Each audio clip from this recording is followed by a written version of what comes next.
Mr. Sergeant of Arms, invite the members into the chamber and close the doors. I hereby declare the House of Representatives of the 112th General Assembly of the State of Tennessee now in session.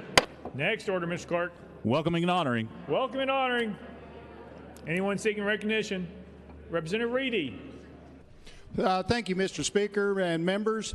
Today I need to recognize Houston County. Today is their birthday. They are 150 years old. Houston County. Written by Charles Lovelady and Nina Finley. The Tennessee General Assembly established Houston County on January 21, 1871, and named it in honor of Sam Houston, Governor of Tennessee and hero of Texas. The people voted to establish the new county in 1871 because they were too far from their respective courthouses in Dickson, Humphreys, and Stewart counties to properly conduct business. Even after Houston County formed, however, a kindred social, historical, and economic relationship remained between Houston and these parent counties. Wells, Geysers, and Yellow Creeks of present Houston County attracted many settlers in the late 18th century. After Chickasaw land cessions, many residents were ready to cross the Tennessee Ridge to divide and claim lands on White Oak, Cane, and Hurricane Creeks. There they had downhill access to both the Cumberland and Tennessee rivers for shipment of natural and manufactured products such as whiskey, tobacco, cotton, Indian hemp, and timber. Settlers also shipped iron products made at local forges on Wells Creek, Yellow Creek, and Hurricane Creek. An 1806 iron furnace on Wells Creek is the first mentioned in the area. A type of clay suitable for fire brick for furnaces was found on what is now Booster Branch of Wells Creek, Iron Forge Creek, and the fire brick no longer had to be imported.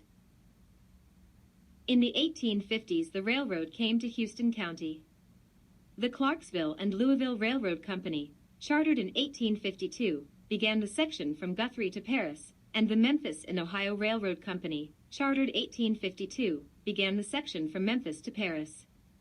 While crews were blasting the railroad bed in the 1850s, a rock strata was found at an angle rather than the typical flat formation. State geologist James Safford studied and reported the find, which has received extensive analysis since. Safford named the site Wells Creek Basin. This place is circular and about 2 miles in diameter. It was core drilled several miles deep to determine if its origin was volcanic or meteoric. The latest geological opinion defines it as meteoric. By 1857, the Memphis, Clarksville, and Louisville Railroad had been built from Guthrie to near the Tennessee Ridge, where a depot was built at a village later known as Aaron Station, located about 1/2 mile east of the present town of Aaron. Further construction stalled because of slides in the cuts of the trestle west of Tennessee Ridge, and the railroad to Paris was not completed until April 1861. Initially, a ferry crossed the Tennessee River, until the bridge was completed in November 1861. The Civil War began just as the bridge was completed. Confederate General Simon Buckner took charge of the bridge and railroad to move Southern troops and supplies. When the Union Army captured the area, Federal soldiers and supplies traveled in the opposite direction.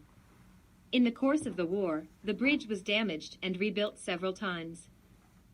After the war, repairs to the railroad system helped launch an industrial boom. Danville became a rail and river port, moving farm products from the surrounding area and northern Alabama. Marketable products from Alabama arrived by steamboat and were reloaded at Danville. A spur line extended from Danville to Stribling and the LaGrange iron furnace. McKinnon built coke ovens to fuel the iron furnaces, and Stewart launched its lime industry, which spawned stave mills for making barrels to hold the lime. Tennessee Ridge acquired a railroad depot and a spur line to Carlisle and Bear Springs furnaces.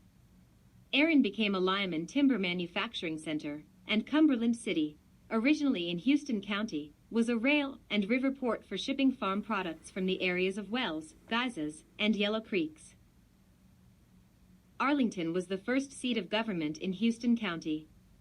Its location on the grade of the Tennessee Ridge prevented trains from stopping there. Instead, they halted at the nearby village of Aaron, near the spot where later the county seat was relocated. A favored legend has it that the Irish living there had a wee too much to drink, and decided the area resembled their beloved Ireland, thus naming it Éireann. Today, Éireann celebrates its ethnic heritage with an annual Irish festival. A week of activities concludes with a parade on the third Saturday in March. Recreation is a growth industry in Houston County. Éireann features a 2-mile greenbelt walking trail, a park, and the Louisville and Nashville, LNN, Railroad Memorial Pavilion along an abandoned stretch of the former LNN Railroad. The National Guard Armory at Tennessee Ridge offers ball fields, tennis courts, and a walking trail. There are 3 boat launches on the Tennessee River with nearby motels. The timber industry remains a vibrant part of the county economy, with 5 large mills and processing plants. Trinity Hospital was the first hospital built from the ground up by Hospital Corporation of America, HCA. The county has a state-of-the-art nursing home with adjoining assisted living apartments. Southern Gauge found Houston County in the 1950s, and now many manufacturing companies call the county home. Stewart Houston Industrial Park contains 3 manufacturing facilities, with 4 additional facilities in the planning stages. Éireann's water plant, which supplies the county, was named the #1 water plant in Tennessee in 1996. Violent crime is a rarity, and churches of most faiths are spread throughout the county. Born into a history of industrial success, the progress of Houston County is as rich as the surrounding hills. Its 2000 population was 8,088.